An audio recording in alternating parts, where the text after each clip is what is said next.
Sabato 1° marzo 2025, un cordiale saluto a tutti voi carissimi amici radioascoltatori e benvenuti ad un nuovo appuntamento con Edicola Belluno, la rassegna stampa di Radio ABM. Come di consuetudine l'edizione del sabato è dedicata alla lettura del settimanale dell'Amico del Popolo. Diamo subito uno sguardo ai titoli presenti in prima pagina. Ecco come si apre questa edizione, l'ultima edizione per quanto riguarda il mese di febbraio, e oggi appunto iniziamo il mese di marzo. Notizie in primo piano: stranieri contro l'invecchiamento. Le dinamiche demografiche bellunesi impongono risposte rapide. Il sindaco di Zoppé di Cadore chiede lo stop ai respingimenti. L'approfondimento da pagina 2 a pagina 3. Foto di copertina: contesto perfetto ma serve innovazione. GAL, Prealpi e Dolomiti. Il 28 febbraio saranno pubblicati i primi bandi destinati all'Alpago. Notizia quindi che interessa queste realtà, e il bando è stato pubblicato appunto nella giornata di ieri. L'editoriale a firma di Luigi Pais dei Mori: quanto può mancare un abbraccio vero? Pais dei Mori, presidente dell'Ordine delle Professioni Infermieristiche OPI di Belluno, e questo editoriale è dedicato a 5 anni dall'arrivo della pandemia e fortunatamente debellata Covid-19, in parte almeno. Dal 14 febbraio il Papa è ricoverato al Policlinico Gemelli. Il mondo si è fermato a pregare, la Chiesa come una famiglia trepidante per il padre.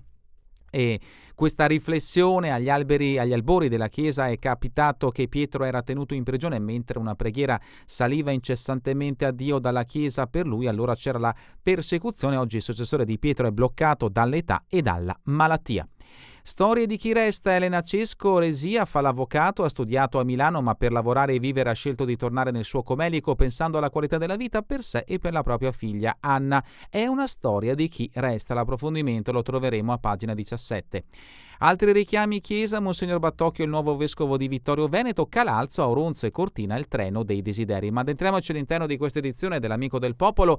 Le cause dell'invecchiamento della provincia di Belluno, l'approfondimento del settimanale bellunese. Meno figli perché sono sempre meno le donne fertili. La decrescita mostra un rallentamento nel 2024. Le scelte sono compito della politica e degli attori sociali. Serve progettare ed agire oggi per vedere i frutti tra 20 e 25 anni. Dal 2010 al 2023 ogni anno meno 48 nati e meno 758 donne fertili. Qui Zoppé di Cadore, ben 11 anziani per ogni abitante in età da 0 a 14 record. I servizi non bastano se non c'è chi lavora. Abbandoniamo la politica dei respingimenti. Il sindaco Simonetti: non si può agire sulla denatalità in tempi rapidi. Per vivere in qualsiasi posto ci vuole il lavoro, solo così si possono avere dei veri paesi, non dei borghi da visitare. Questa è la dichiarazione del sindaco del comune di Zoppé di Cadore, Simonetti.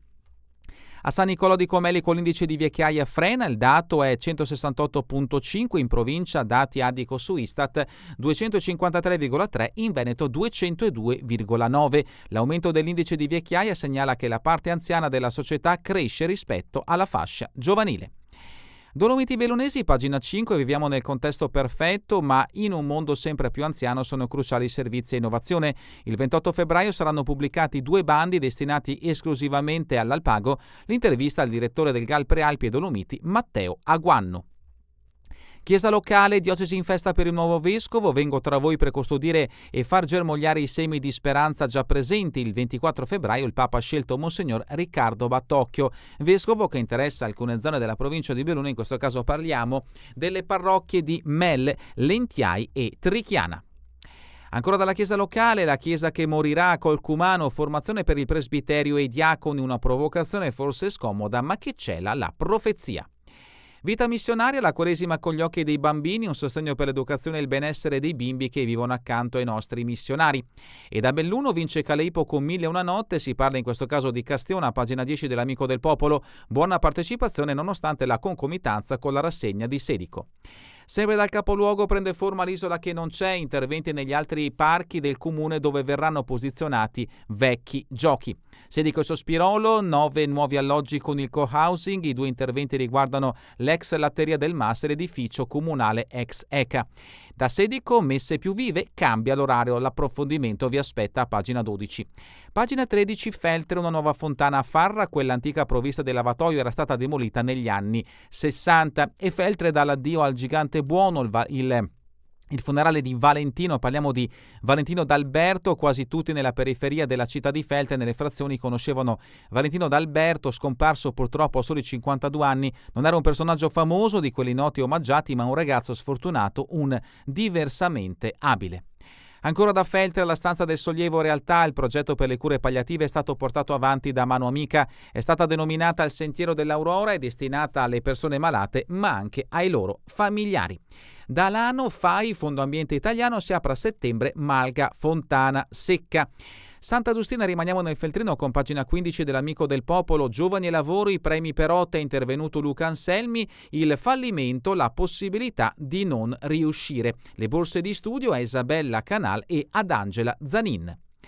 Cortina, Bob, sabato si ghiaccia la pista, proprio oggi quindi attesa per le prime discese di prova, si scenderà a 135 km all'ora, positivo il sopralluogo del CIO, lunedì 24 marzo, gli atleti. Sono avvocato e mamma, qui c'è Qualità della vita, la rubrica dell'Amico del Popolo, storie di chi resta, mi muovo spesso a Milano e Roma in poche ore. Elena Cesco Resia, dopo gli studi a Milano, ha scelto il Comelico. Centro Cadore, ondata di telefonate e truffa, si spacciano per carabinieri in cerca di informazioni, colpiti a Auronzo, Lozzo e Lorenzago. Dal Comelico, via libera alle manifestazioni, la galleria chiuderà in Quaresima. Siamo in Agordino con pagina 20, ogni tanto disconnessi si può, un centinaio di persone all'incontro, è la tappa di un percorso, siamo a Cenceniga e Agordino, al No Filò presentato il patto digitale. Voltago Agordino, Struzza Lariona, adesso si ragiona, dopo Vaia e gli interventi c'è un sottobosco infestante da mantenere, il buon esito della giornata ecologica di Dolomites Heart. Cenceniga Agordino, sono solo un albero di Francesca Mussoi, la presentazione di questo nuovo libro della scrittrice appunto Mussoi in sala consigliare, era presente anche il sindaco Mauro Soppelsa. Soverzene, pagina 22 dell'Amico del Popolo, il centro storico si rinnova, è in corso la realizzazione del parcheggio tra via Dolada e via Roma. Continuiamo con la rubrica in famiglia, cellulare in mano ai bimbi perché così si distraggono e stanno buoni, ma intanto succede qualcosa di pericoloso. L'articolo a firma di Don Gigetto De Bortoli. E concludiamo con lo sport, un punto che vale molto per le women, vittoria dolce amara, frattura per Conedera. Sci alpino, tempo di finali nei Super G, monopolio dei bellunesi. Tutto questo in occasione del Grand Prix Net Insurance. E ancora pallavolo, il Belluno lotta ma si arrende al Sorrento, doppio sold out per le Final Four di Coppa Italia al Palasport del Longarone. Rugby, Feltre, un altro KO e promozione lontana. E con questa notizia è davvero tutto per l'edizione di oggi di Edicola Belluno, edizione dedicata alla lettura del settimanale L'Amico del Popolo. Noi ci rivedremo lunedì mattina puntuali con la lettura di quotidiani Il Gazzettino e Il Corriere delle Alpi. A voi tutti un buon proseguimento di giornata, un buon fine settimana in compagnia di Radio ABM, la web radio dell'Associazione Bellunesi nel Mondo.